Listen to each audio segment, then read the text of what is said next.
Hello मेरे juniors, इस video में हम लोग स्ट्रक्चर ऑफ सेंटेंस कवर करेंगे जो कि हमारे इंग्लिश ग्रामर का अटमोस्ट इम्पॉर्टेंट टॉपिक है। अटमोस्ट क्यों बोला मैंने? बहुत ही ज्यादा इंपॉर्टेंट टॉपिक है, क्योंकि अगर आपने ये वीडियो नहीं देखा ना तो आप कभी जिंदगी में नहीं समझ पाएंगे कि सेंटेंस क्या है। कभी जिंदगी में आप टाइप्स ऑफ सेंटेंस नहीं समझ पाएंगे, ठीक है ना। आप अपने आप से सेंटेंस फ्रेम कर पाएंगे, ठीक है ना। ही बेटा जो सबसे इंपॉर्टेंट टॉपिक होता है हमारे इंग्लिश ग्रामर का, जो होता है बेटा आपका टेंस, ना ही आप टेंस सीख पाएंगे, ठीक है। तो इसलिए ध्यान से इस वीडियो को देखिएगा और समझने की कोशिश कीजिएगा, ठीक है। और मेरी तो पूरी कोशिश रहेगी कि आपको बहुत ही इजी वे में स्ट्रक्चर ऑफ सेंटेंस में कवर करा दूं, ठीक है, ये टॉपिक। तो चलो बेटा स्टार्ट करते हैं हम लोग। तो देखो बेटा, हर एक सेंटेंस में ना, हर एक सेंटेंस में आपके तीन पार्ट होते हैं, ठीक है। एक होता है बेटा आपका सब्जेक्ट, एक होता है बेटा आपका वर्ब, और एक होता है बेटा आपका ऑब्जेक्ट। तो हर एक सेंटेंस में तीन पार्ट होते हैं और इन तीन पार्ट से मिलकर क्या बनता है? एक सेंटेंस फ्रेम होता है, ठीक है। एक मिनट, यहां पेन नहीं चला। क्या होता है बेटा? सेंटेंस कैसे फ्रेम होता है? सब्जेक्ट होता है, वर्ब होता है, ऑब्जेक्ट होता है। तो हमें पता है अगर कोई भी सेंटेंस हम देखेंगे तो उसमें हमारे तीन पार्ट्स तो हमें दिखेंगे ही, ठीक है। पहला हमें सब्जेक्ट दिखेगा, ये देखो मैंने लिखा है इतने बड़े बड़े शब्दों में सब्जेक्ट। फिर हमने देखा बेटा वर्ब दिखेगा और फिर ऑब्जेक्ट दिखेगा, और इसी सीक्वेंस में हमारा सेंटेंस फ्रेम होगा। पहले सेंटेंस में क्या आएगा बेटा? पहले सेंटेंस में आपका सब्जेक्ट आएगा, फिर सेंटेंस में आपका वर्ब आएगा, और फिर सेंटेंस में एट द एंड आपका ऑब्जेक्ट आएगा। चलो देख लेते हैं, ठीक है। तो उसी सीक्वेंस में मैंने लिखा है, पहले आप सब्जेक्ट लिखेंगे, फिर वर्ब, फिर ऑब्जेक्ट, ठीक है। अगर किसी भी सेंटेंस को आपको बनाना है तो आप कैसे बनाएंगे? सबसे पहले सब्जेक्ट लिखेंगे, फिर वर्ब लिखेंगे, फिर ऑब्जेक्ट लिखेंगे। अब हम एक एग्जांपल लेते हैं, राम। हमने एग्जांपल लिया, Ram is writing a story, ठीक है। This is your sentence. ये क्या है? सेंटेंस है। अब बेटा यहां हमने एक सेंटेंस देखा, अब हम देखेंगे इसमें कि सब्जेक्ट क्या है, वर्ब क्या है और ऑब्जेक्ट क्या है। देखो जो ये राम है ना बेटा, राम, राम क्या है? राम यहां पर हमारा सब्जेक्ट है। क्या है? सब्जेक्ट है, ठीक है। फिर बेटा ये जो इज राइटिंग है ना, पूरा is writing, this is your verb. क्या है ये? वर्ब है। और बेटा अ स्टोरी जो है ना, वर्ब के बाद जो है वो क्या आएगा? हमारा ऑब्जेक्ट। क्या आएगा? ऑब्जेक्ट। तो समझ में आया? फर्स्ट देखो ऐसे सीक्वेंस मैंने बताया था, फर्स्ट सब्जेक्ट आएगा, फिर वर्ब आएगा, फिर ऑब्जेक्ट आएगा। देखो इस सेंटेंस में ऐसे ही आया, पहले सब्जेक्ट आया है राम, ठीक है, फिर इज राइटिंग आपकी वर्ब आई है, और अ स्टोरी क्या है? आपका ऑब्जेक्ट है, ठीक है। अच्छा, अब सब्जेक्ट क्या होता है? क्वेश्चन अराइज होता है कि सब्जेक्ट मैम होता क्या है। तो देखो बेटा, सब्जेक्ट आपका वो वर्ड होगा जो कि क्या होगा? मेन कैरेक्टर होगा उस सेंटेंस का। जैसे यहां पर कौन है main character? Ram is writing a story. Ram क्या लिख रहा है? कि स्टोरी लिख रहा है। तो कौन लिख रहा है? राम लिख रहा है, ठीक है। तो राम, अगर मैं राम को हटा दूं तो इज राइटिंग अ स्टोरी, लिख रहा है स्टोरी। कौन लिख रहा है स्टोरी? क्वेश्चन क्या राइज होगा? कौन लिख रहा है स्टोरी? तो राम लिख रहा है, ठीक है। तो जब हम कौन वर्ड यूज करते हैं, ठीक है, और कौन, जब हम कौन करके एक आपको क्वेश्चन पुटन करते हैं तो आंसर क्या मिलता है बेटा? हमारा सब्जेक्ट मिलता है, ठीक है। तो सब्जेक्ट क्या है? बेसिकली जो वर्ब कर रहा है। वर्ब क्या है? वर्ब आपका एक्शन है। एक्शन मतलब कोई आप एक्शन कर रहे हैं। यहां पर राम क्या कर रहा है? स्टोरी लिख रहा है। क्या लिख रहा है बेटा? स्टोरी। तो लिख रहा है ना वो, तो लिखना क्या होता है? एक्शन ही होता है ना। आप हैंड्स अपना मूव कर रहे हैं, एक्शन कर रहे हैं आप, ठीक है। तो इज राइटिंग क्या होगा? हमारा वर्ब होगा। क्यों? क्योंकि यहां पर जब कभी भी एक्शन की बात होती है, किसकी बात होती है बेटा? जब कभी भी एक्शन की बात होगी, ठीक है, तो वो क्या होंगे, वो वर्ड्स क्या होंगे, जो वर्ड्स हमें एक्शन रिप्रेजेंट करेंगे वो क्या होंगे, हमारे वर्ब होंगे। और इन वर्ब को, इन एक्शंस को करने वाला जो होगा, ठीक है, जो करता होगा, हिंदी में बोलते हैं उसे कर्ता, ठीक है, जो आपका कर्ता होगा वो क्या होगा बेटा, आपका सब्जेक्ट। क्या होगा, सब्जेक्ट। जो उस एक्शन को कर रहा है वो सब्जेक्ट, ठीक है, जो एक्शन हो रहा है वो वर्ब, और बेटा किस चीज पे वो एक्शन हो रहा है, ठीक है, जैसे ये क्या कर रहा है बेटा, ये स्टोरी लिख रहा है, ठीक है, तो ये जो स्टोरी है वो वर्ब के बाद जो भी चीज आएगी दैट इज ऑब्जेक्ट, ठीक है, वर्ब के बाद, एक्शन के बाद जो भी चीज होगी वो क्या होगी, हमारी ऑब्जेक्ट होगी सेंटेंस में। इतनी बात क्लियर हुई, आपको समझ में आया? अच्छा, अब हमारा क्वेश्चन एक और होता है पुट ऑन कि सब्जेक्ट क्या क्या हो सकता है। बेटा सब्जेक्ट आपके दो ही चीज होंगे, या तो आपका नाउन होगा, क्या होगा, या तो नाउन होगा या आपका प्रोनाउन होगा। ये पढ़ रखा है ना दोनों, नाउन और प्रोनाउन, मैंने अच्छी तरह इस चैनल पे आप लोगों को एक्सप्लेन किया है, नाउन भी और प्रोनाउन भी, ठीक है, और नाउन के टाइप्स भी एंड प्रोनाउन के टाइप्स भी, ठीक है। नहीं देखी है वो वीडियो तो वो प्लीज वीडियो देख लीजिए, इसी चैनल पे है, ठीक है। आप इंग्लिश प्लेलिस्ट में जाएंगे, इंग्लिश प्लेलिस्ट में जैसे ही जाएंगे आपको नाउन की वीडियोस मिलेंगी, प्रोनाउन की वीडियोस मिलेंगी, ठीक है, तो आप उनको भी देख सकते हैं, ठीक है, वो पूरा इस चैनल पे हमने कवर करा दिया है। तो बेटा सब्जेक्ट हमारे दो ही चीज हो सकते हैं, नाउन हो सकता है और प्रोनाउन हो सकता है। और बेटा जो स्टार्टिंग का वर्ड है ना वो हमारे नाउन ही होते हैं, मैंने बताया, या तो आप प्रोनाउन से स्टार्ट करेंगे सेंटेंस को या फिर आप नाउन से ही स्टार्ट करते हैं, ठीक है, तो उसको बोलेंगे हम सब्जेक्ट। तो जितने भी नाउन है जो स्टार्टिंग में आ रहे हैं, जितने भी प्रोनाउन है जो इसके सेंटेंस के बिल्कुल स्टार्टिंग में आ रहे हैं, वो क्या होंगे, सबके सब हमारे सब्जेक्ट। जैसे यहाँ पर क्या है बेटा, इस सेंटेंस में है हमारा वर्ड राम, और राम क्या है बेटा, नाउन है, क्योंकि राम क्या है, एक पर्सन का नाम है। तो नाउन क्या होता है, प्लेस ऑफ, जो प्लेस हो गया, पर्सन हो गया, थिंग हो गया, एनिमल, इन सब के नेम्स को क्या कहते हैं, हम नाउन कहते हैं, ठीक है। तो राम क्या है, एक व्यक्ति का नाम है, एक पर्सन का नाम है, तो वो भी क्या है बेटा, नाउन में। तो ये राम क्या है, नाउन, ठीक है। चलो इतनी बात आप लोगों को समझ में आई। तो हम यहाँ पर एक और सेंटेंस लिखते हैं। एक सेंटेंस लिखा बेटा हमने, क्या लिखा, he is telling a story, मतलब वो स्टोरी बता रहा है।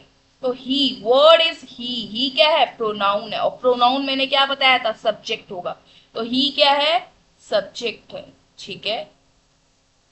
क्या कर रहे हैं, स्टोरी टेल कर रहे हैं, ठीक है, बता रहे हैं स्टोरी। तो इस टेलिंग क्या है, एक्शन है, ठीक है, आप बता रहे हो, तो माउ, आपके जो लिप्स है वो क्या हो रहे हैं, मूवमेंट हो रहा है उनका, ठीक है, वो एक्शन कर रहे हैं, ठीक है।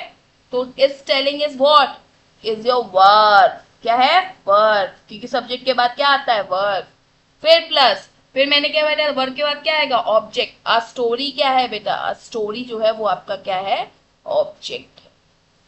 इतनी बात समझ में आई?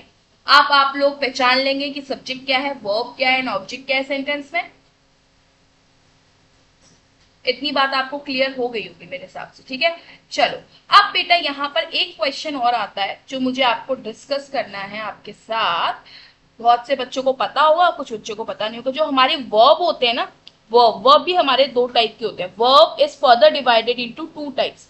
एक होता है आपका बेटा, फर्स्ट वन जो होता है वो होता है बेटा मेन वर्ब, और जो सेकेंड होता है वो क्या होता है बेटा, आपका हेल्पिंग वर्ब। तो एक होता है मेन वर्ब, एक होता है हेल्पिंग वर्ब। तो हेल्पिंग वर्ब क्या होते हैं बेटा, हेल्पिंग वर्ब होते हैं इज, आर, एम, ये सब क्या है, हेल्पिंग वर्ब है, ठीक है। वॉज, वर, और हैव, हैज, और बेटा हैड।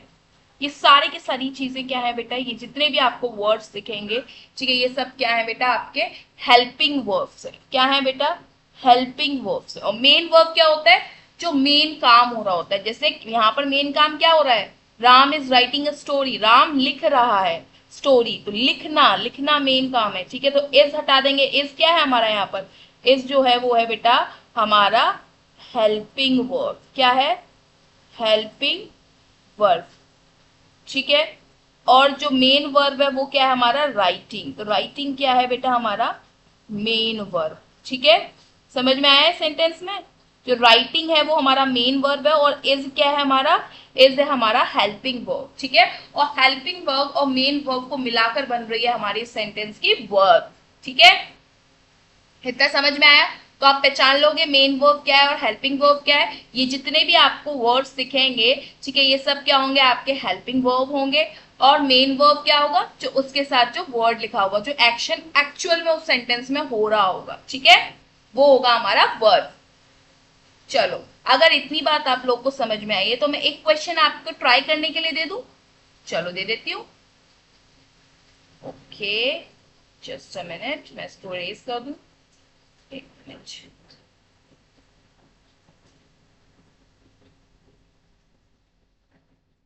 यस, एक मिनट, ये मिट गया।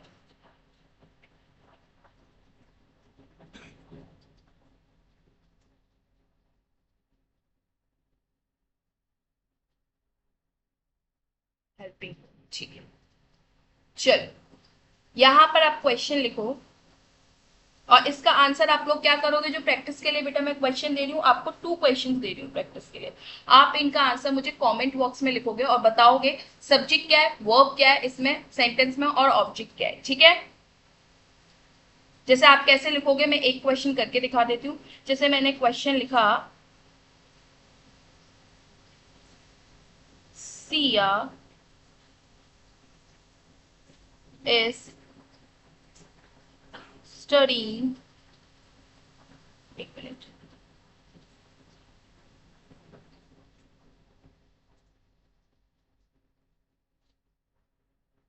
साइंस। सिया क्या पढ़ रही है बेटा, साइंस पढ़ रही है। ठीक है, तो अगर मैं बोलूंगी कि इसका आपको बताना है सब्जेक्ट क्या है, ऑब्जेक्ट क्या है और वर्ब क्या है, तो मैं ऐसे लिखूंगी। आप कमेंट सेक्शन में कैसे लिखेंगे, मेरे को आंसर कैसे देंगे, ऐसे देंगे। ठीक है, पहले लिखेंगे आप सब्जेक्ट, सब्जेक्ट क्या है इस सेंटेंस में, ऐसे फर्स्ट डालेंगे, फिर लिखेंगे सब्जेक्ट, सब्जेक्ट क्या है इसमें, सिया। ठीक है, क्योंकि सिया क्या है, नाउन देखेंगे हम, तो स्टार्टिंग में नाउन आ रहा है तो ये सब्जेक्ट होगी सिया। ठीक है, फिर हम देखेंगे बेटा, फिर हम क्या देखेंगे, फिर हम देखेंगे सब्जेक्ट के बाद आप क्या लिखेंगे, सब्जेक्ट के बाद लिखेंगे आप वर्ब। अब वर्ब क्या है इसमें, वर्ब है आपका इज स्टडिंग। ठीक है, फिर क्या है बेटा, फिर है आपका ऑब्जेक्ट। ऑब्जेक्ट क्या है बेटा इसमें, ऑब्जेक्ट है आपका साइंस। ठीक है, और फिर यहां पर बेटा एक लाइन में लिखेंगे आप नीचे हेल्पिंग वर्ब। हेल्पिंग वर्ब क्या है बेटा इसमें, हेल्पिंग वर्ब है हमारी एस।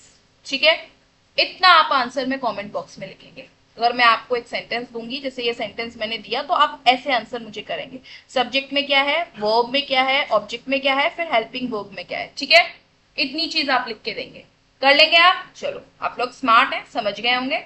ठीक है, चलो अब हमें, मैं आपको एक क्वेश्चन दे देती हूँ, एक मिनट।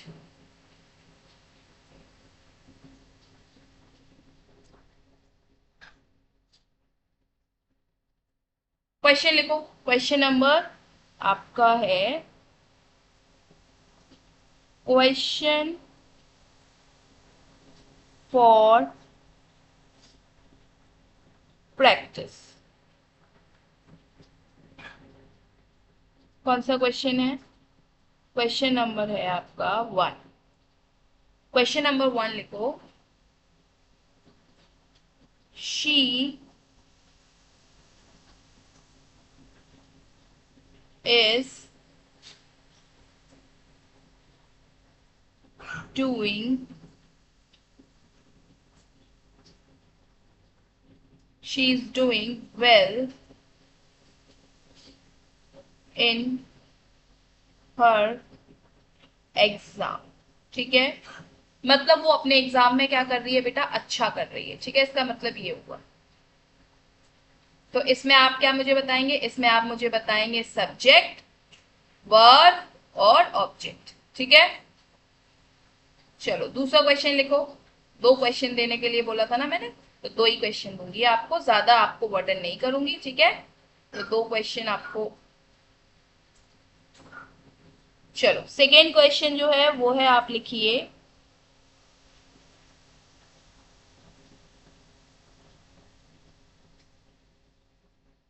dog is barking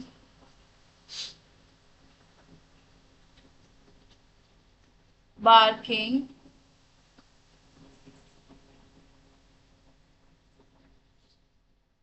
बस यही है, डॉग इज बार्किंग। ठीक है, फिर हम थर्ड में देखेंगे बेटा क्या। अच्छा थर्ड क्वेश्चन और ले लो, ठीक है, तीसरा क्वेश्चन और ले लो, बस ये तीन ही दूंगी, लास्ट है। ठीक है, लास्ट है आपका Mohan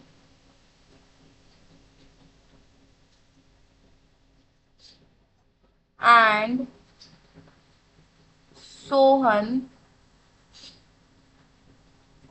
are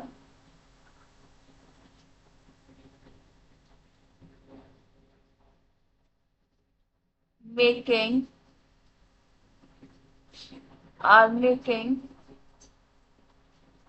a tea for guest।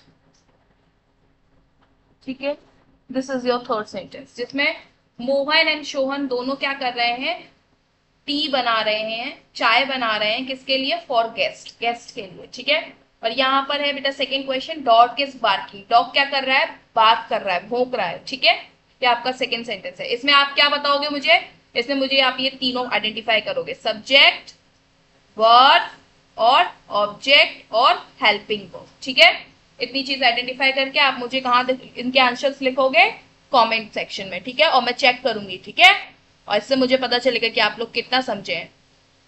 ठीक है, चलो मिलते हैं हम नेक्स्ट वीडियो में with another concept of grammar. ठीक है, तब तक के लिए बाय। और अगर वीडियो अच्छी लगे तो क्या करोगे, जल्दी से बताओ, ये तो आपका डेली का काम है, जल्दी से बताओ क्या करोगे, लाइक करोगे एंड इस वीडियो को ज्यादा से ज्यादा अपने दोस्तों को शेयर करोगे।